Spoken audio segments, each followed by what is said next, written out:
আকাশবাণী কলকাতা স্থানীয় সংবাদ পড়ছি প্রবাল বন্দ্যোপাধ্যায়। এখনকার বিশেষ বিশেষ খবর। ডিভিসির ছাড়া জলেই রাজ্যে বন্যা পরিস্থিতির সৃষ্টি হয় বলে মুখ্যমন্ত্রী ফের অভিযোগ করেছেন। বিরোধী দলনেতার অভিযোগ, রক্ষণাবেক্ষণের অভাবে বাঁধ ভেঙে রাজ্যের বিভিন্ন জেলা প্লাবিত হয়েছে। চিকিৎসক ও স্বাস্থ্যকর্মীদের সুরক্ষায় শহরের বিভিন্ন সরকারি কলেজ ও হাসপাতালে আরও সিসি ক্যামেরা বসানোর সিদ্ধান্ত নিয়েছে স্বাস্থ্য দপ্তর। এসএসসির উচ্চ প্রাথমিক মেধা তালিকা আজ প্রকাশিত হবে। মিড ডে মিল প্রকল্পের মানোন্নয়নের পক্ষে রাজ্য সরকার ওই প্রকল্পের সামাজিক অডিট করছে। আসন্ন পুজো মরশুমে অতিরিক্ত যাত্রী ভিড় সামাল দিতে পূর্ব রেলের শিয়ালদা ও কলকাতা স্টেশন থেকে মোট 9টি পুজো স্পেশাল ট্রেন চালানোর সিদ্ধান্ত। আসছে বিস্তারিত সংবাদে। পূর্ব বর্ধমানের পর বীরভূমে গিয়েও রাজ্যের বন্যা পরিস্থিতির জন্য ডিভিসিকেই দায়ী করেছেন মুখ্যমন্ত্রী মমতা ব্যানার্জি। বোলপুরে প্রশাসনিক বৈঠকের পর সাংবাদিকদের তিনি বলেন, বৃষ্টির জন্য বাংলায় বন্যা হয় না, প্রতি বছরই ঝাড়খণ্ডের জলে ভাসে এ রাজ্য। জলশক্তি মন্ত্রক রাজ্যকে না জানিয়ে জল ছেড়েছে, এরই প্রতিবাদে ডিভিসি থেকে পদত্যাগ করেছেন রাজ্যের দুই মন্ত্রী। আমার চিফ ইঞ্জিনিয়ার ছিল, পদত্যাগ করেছে ওখান থেকে। আমার পাওয়ার সেক্রেটারি ছিল শান্তনু বোস, পদত্যাগ করেছে। আমরা চাই না সেই অর্গানাইজেশন যারা জল ছেড়ে মানুষ মারে। 20 বছর ধরে ড্রেজিং করে না, ডিসিলট্রেশন করে না, ফরাক্কায় করে না, মানুষ জলে ডুবিয়ে মারে। যখন তোমাদের 80% ভরে যাবে, 10,000 করে করে ছাড়ো যাতে মাটি সহ্য করতে পারে। একসাথে তুমি 5 লাখ ছাড়বে, কি করে মাটি সহ্য করবে? বন্যায় ভেঙে যাওয়া রাস্তা এবং ক্ষতিগ্রস্ত স্কুল পুনর্নির্মাণের কাজে সাংসদ ও বিধায়ক তহবিলের টাকা খরচ করার নির্দেশ দেন মুখ্যমন্ত্রী। ভিন রাজ্যে বাংলায় পরিযায়ী শ্রমিকদের মৃত্যু নিয়ে তীব্র ক্ষোভ প্রকাশ করে তিনি বলেন, এইসব শ্রমিকের পরিবার পিছু রাজ্য সরকার 2 লক্ষ টাকা করে দেবে। বন্যায় যাদের মৃত্যু হয়েছে তাদের এবং বিনা চিকিৎসায় মৃত 29 জনের পরিবারকেও দেওয়া হবে 2 লক্ষ টাকা। অন্যদিকে বিরোধী দলনেতা শুভেন্দু অধিকারীর দাবি, ডিভিসির জল ছাড়ার জন্য নয়, রাজ্য সরকারের গাফিলতিতে বাঁধ ভেঙেই ভেসেছে বাংলা। কংসাবতীর জল ছেড়েছে মমতা ব্যানার্জি, আর গত 22 সাল থেকে কোনো বাঁধ রক্ষণাবেক্ষণ হয়নি। এর জন্য দায়ী মমতা ব্যানার্জি। যদি বাঁধের উপরে ওভারফ্লো জল হতো তাহলে ডিভিসির জল হতো। বাঁধ ভেঙেছে পুরসুড়াতে 4 জায়গায়, খানাকুলে 7 জায়গায়, উদয়নারায়ণপুরের 5 জায়গায়, আমতার 3 জায়গায়, পাঁশকুড়ার 6 জায়গায়, ঘাটালের 15-এর বেশি জায়গায় বাঁধ ভেঙেছে, ইনক্লুডিং দাসপুর। কংগ্রেস নেতা অধীর রঞ্জন চৌধুরী গতকাল হুগলির খানাকুলে বন্যা কবলিত এলাকা ঘুরে দেখেন, কথা বলেন বন্যা দুর্গতদের সঙ্গে, তাদের হাতে ত্রাণ সামগ্রী তুলে দেন। তিনি বলেন, বন্যা নিয়ে দোষারোপ পাল্টা দোষারোপের সময় নয় এটা। বন্যা কবলিত মানুষজনের সমস্যা সুরাহা এখন সবচেয়ে বড় কাজ। ডিভিসি জল ছাড়ার পরিমাণ কমানোয় রাজ্যে বন্যা পরিস্থিতির আরও কিছুটা উন্নতি হলেও আগামী কয়েকদিন ভারী বৃষ্টির পূর্বাভাস থাকায় নতুন করে বানবাসী হওয়ার আশঙ্কা দেখা দিয়েছে। পূর্ব মেদিনীপুর, হুগলি এবং হাওড়ার বিস্তীর্ণ অংশ থেকে জল নামছে। ঘাটাল সহ পশ্চিম মেদিনীপুরের বিভিন্ন ব্লকে বন্যার জল এখন নেই। ঘাটাল, দাসপুর, ডেবরায় নদী এবং সেচ খালের জল বিপদসীমার নিচে নেমেছে, তবে বেশ কিছু এলাকায় এখনও জল জমে রয়েছে। জল রয়েছে চাষের জমিতেও। মধ্য বঙ্গোপসাগরে সৃষ্ট ঘূর্ণাবর্তের প্রভাবে পশ্চিম মধ্য ও তার লাগোয়া উত্তর পশ্চিম বঙ্গোপসাগরের ওপর একটি নিম্নচাপ ক্ষেত্র তৈরি হয়েছে। এর প্রভাবে আগামী বৃহস্পতিবার পর্যন্ত পূর্ব মেদিনীপুর ও দক্ষিণ 24 পরগনা জেলার কিছু জায়গায় ভারী বৃষ্টির পূর্বাভাস দিয়েছে আবহাওয়া দপ্তর। ঘণ্টায় 30 থেকে 40 কিলোমিটার বেগে ঝোড়ো হাওয়া বয়ে যেতে পারে। আজ বজ্রবিদ্যুৎ সহ ভারী বৃষ্টির সতর্কতা থাকছে পূর্ব মেদিনীপুর, 2 24 পরগনা, 2 বর্ধমান, বীরভূম, হুগলি, নদিয়া ও মুর্শিদাবাদ জেলায়। উত্তরবঙ্গেও আজ সব জেলাতে বজ্রবিদ্যুৎ সহ ভারী বৃষ্টির সম্ভাবনা। ভারী থেকে অতি ভারী বৃষ্টি হতে পারে দার্জিলিং, কালিম্পং, জলপাইগুড়ি ও আলিপুরদুয়ার জেলায়। রাজ্য সরকারের নির্দেশ মেনে চিকিৎসক ও স্বাস্থ্যকর্মীদের সুরক্ষায় শহরের বিভিন্ন সরকারি মেডিকেল কলেজ হাসপাতালে আরও সিসি ক্যামেরা বসানোর সিদ্ধান্ত নিয়েছে স্বাস্থ্য দপ্তর। আরজিকর হাসপাতালের প্রতিটি ভবনের প্রতিটি তলা মিলিয়ে মোট 500টি ক্যামেরা বসানোর পরিকল্পনা নেওয়া হয়েছে বলে জানা গিয়েছে।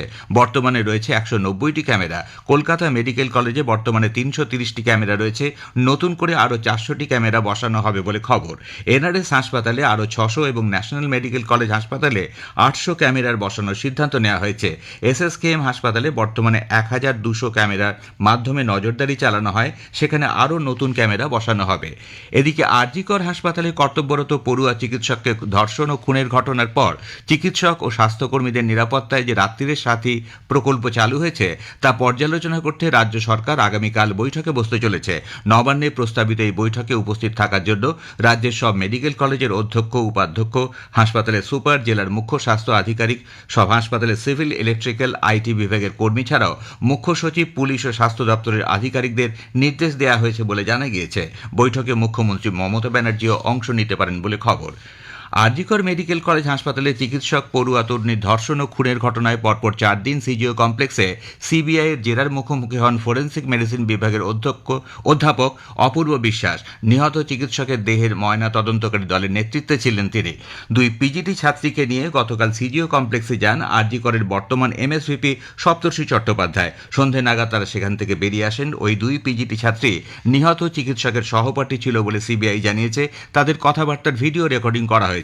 অন্যদিকে আরজিকরের প্রাক্তন এমএসভিপি সঞ্জয় বশিষ্ঠকে গতকাল নিজাম প্যালেসে বেশ কয়েক ঘন্টা জেরা করা হয়। স্বাস্থ্য ভবনের এক আধিকারিক গতকাল সিজিও কমপ্লেক্সে সিবিআই দপ্তরে গিয়ে টেন্ডার সংক্রান্ত কিছু নথি জমা দিয়ে আসেন।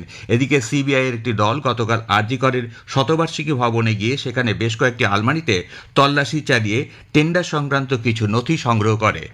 Joint platform of doctors West Bengal, IMA Bengal ও প্রোটেক্ট দ্য ওয়ারিয়ার্স যৌথভাবে ওয়েস্ট বেঙ্গল মেডিকেল কাউন্সিলের দপ্তরের সামনে গতকাল বিক্ষোভ সমাবেশের আয়োজন করে।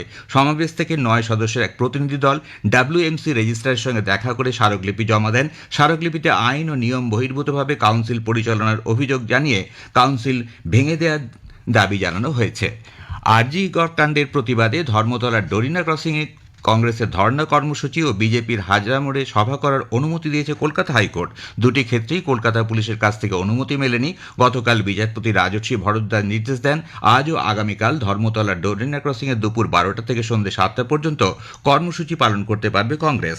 অন্যদিকে দুপুর 2টো থেকে সন্ধ্যে 6টা পর্যন্ত হাজরা মোড়ে সভা করতে পারবে বিজেপি। আসন্ন উৎসবের দিনগুলিতে আইন শৃঙ্খলা রক্ষার কথা মাথায় রেখে রাজ্য সরকার কলকাতা এবং রাজ্য পুলিশে সর্বস্তরে কর্মীর ছুটি বাতিল করেছে। খুব জরুরি প্রয়োজন ছাড়া আগামী 1 অক্টোবর থেকে 8 নভেম্বর পর্যন্ত পুলিশ কর্মীদের ছুটি বাতিল করা হয়েছে বলে এডিজি আইন শৃঙ্খলার পক্ষ থেকে এক নির্দেশিকায় জানানো হয়েছে। স্থানীয় সংবাদ শুনছেন আকাশবাণী কলকাতা কেন্দ্র থেকে। এসএসসির উচ্চ প্রাথমিকের মেধা তালিকা আজ প্রকাশিত হবে। স্কুল সার্ভিস কমিশনে গত সোমবার এই মর্মে বিজ্ঞপ্তি প্রকাশ করে। 28 আগস্ট হাইকোর্টের ডিভিশন বেঞ্চ নির্দেশ দেয় 4 সপ্তাহের মধ্যে 14,052 জনের মেধা তালিকা প্রকাশ করতে হবে। এর 4 সপ্তাহের মধ্যে কাউন্সেলিং করে নিয়োগ প্রক্রিয়া সম্পন্ন করতে হবে।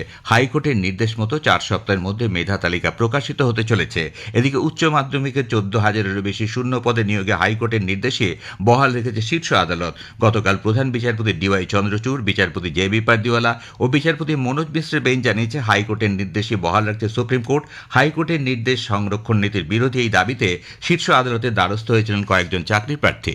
গোর্খা আঞ্চলিক প্রশাসনের অস্থায়ী শিক্ষক নিয়োগ ও নিয়মিতকরণের অনিয়মের অভিযোগ নিয়ে সিবিআইকে প্রাথমিক তদন্ত করা কলকাতা হাইকোর্টের নির্দেশ সুপ্রিম কোর্ট খারিজ করে দিয়েছে। বিচারপতি বি.আর. গাভাই ও বিচারপতি কে.ভি. বিশ্বনাথনের বেঞ্চ গতকাল এই রায় দিয়ে বলেন, অত্যন্ত বিরল মামলাগুলির ক্ষেত্রে কেবল এই ধরনের নির্দেশ দেওয়া যায়। পিএম পোষণ বা মিড ডে মিল প্রকল্পের মানোন্নয়নের লক্ষ্যে রাজ্য সরকার ওই প্রকল্পের সামাজিক অডিট করছে। 2023-24 আর্থিক বছরে প্রায় 5,500 স্কুলে এই সমীক্ষা করা হয়েছে বলে নবান্নের প্রশাসনিক সূত্রে জানা গেছে। জেলা স্তরের প্রকল্প আধিকারিক ও ভিলেজ রিসোর্স পার্সনদের নিয়ে করা সমীক্ষায় স্কুলের প্রধান শিক্ষক, পড়ুয়া ও তাদের অভিভাবকদের সঙ্গেও কথা বলা হয়। মিড ডে মিলে দেওয়া খাবারের পরিমাণ, গুণগত মান, পরিচ্ছন্নতা, পানীয় জলের উৎস ইত্যাদি খতিয়ে দেখার পাশাপাশি পড়ুয়াদের স্বাস্থ্য পরীক্ষার আয়োজন করা হয়। 30টি স্কুলে খাবারের গুণগত মান ঠিক নয় বলে সমীক্ষায় উঠে এসেছে। কোটি কোটি টাকা দুর্নীতির অভিযোগে জলপাইগুড়ি জেলার মালবাজার পৌরসভার চেয়ারম্যান স্বপন সাহাকে তৃণমূল কংগ্রেস অনির্দিষ্টকালের জন্য দল থেকে বহিষ্কার করেছে। টাকা নিয়ে অযোগ্যদের চাকরি পাইয়ে দেওয়া, আবাসন যোজনার টাকা তছরূপ, অবৈধ নির্মাণে ছাড়পত্র সহ একাধিক অভিযোগ উঠেছে স্বপনের বিরুদ্ধে। বাসিন্দাদের ক্ষোভের মুখে পড়ে উত্তর দিনাজপুর জেলার ইসলামপুরের সুজালির গ্রাম পঞ্চায়েত প্রধান নুরি বেগম আবাস যোজনার কাটমানির 21 লক্ষ টাকা উপভোক্তাদের ফিরিয়ে দিয়েছেন। গতকাল তিনি গ্রাম পঞ্চায়েত অফিসে বসে এই টাকা ফিরিয়ে দেন বলে খবর। হাওড়ার উলুবেড়িয়া থানা এলাকায় তপনা গ্রামে পঞ্চায়েতের ফতেপুর গ্রামে গতকাল প্রচণ্ড বিস্ফোরণে বাঁশের তৈরি টালির ছাউনির একটি বাড়ি সম্পূর্ণ ভেঙে পড়লে এলাকায় চাঞ্চল্য ছড়িয়ে পড়ে। ঘটনার তদন্তে নেমে পুলিশের প্রাথমিক অনুমান বোমা বাঁধ থেকে এই বিস্ফোরণ। আসন্ন পুজো মরশুমে অতিরিক্ত যাত্রী ভিড় সামাল দিতে পূর্ব রেলের শিয়ালদা ডিভিশন শিয়ালদা ও কলকাতা স্টেশন মিলিয়ে মোট 9টি পুজো স্পেশাল ট্রেন চালানোর সিদ্ধান্ত নিয়েছে। আগামী অক্টোবর ও নভেম্বর মাসে এই স্পেশাল ট্রেন চালানো হবে বলে শিয়ালদা ডিভিশন সূত্রের খবর। এর মধ্যে শিয়ালদা এনজেপি কলকাতা দীঘা সপ্তাহে একদিন, শিয়ালদা নিউ আলিপুরদুয়ার সপ্তাহে দুদিন, শিয়ালদা পাটনা, কলকাতা কাটিহার, কলকাতা জামালপুর, কলকাতা গয়া, শিয়ালদা শার্শা, শিয়ালদা গোরখপুর সপ্তাহে 3 দিন চলবে বলে রেল সূত্রের খবর। শেষ করার আগে স্থানীয় সংবাদের বিশেষ কিছু অংশ আবার পড়ছি। ডিভিসি ছাড়া জলেই রাজ্যে বন্যা পরিস্থিতির সৃষ্টি হয় বলে মুখ্যমন্ত্রী ফের অভিযোগ করেছেন। চিকিৎসক ও স্বাস্থ্যকর্মীদের সুরক্ষায় শহরের বিভিন্ন সরকারি কলেজ ও হাসপাতালে আরও সিসি ক্যামেরা বসানোর সিদ্ধান্ত নিয়েছে স্বাস্থ্য দপ্তর। এসএসসির উচ্চ প্রাথমিক মেধা তালিকা আজ প্রকাশিত হবে। স্থানীয় সংবাদ শেষ হল।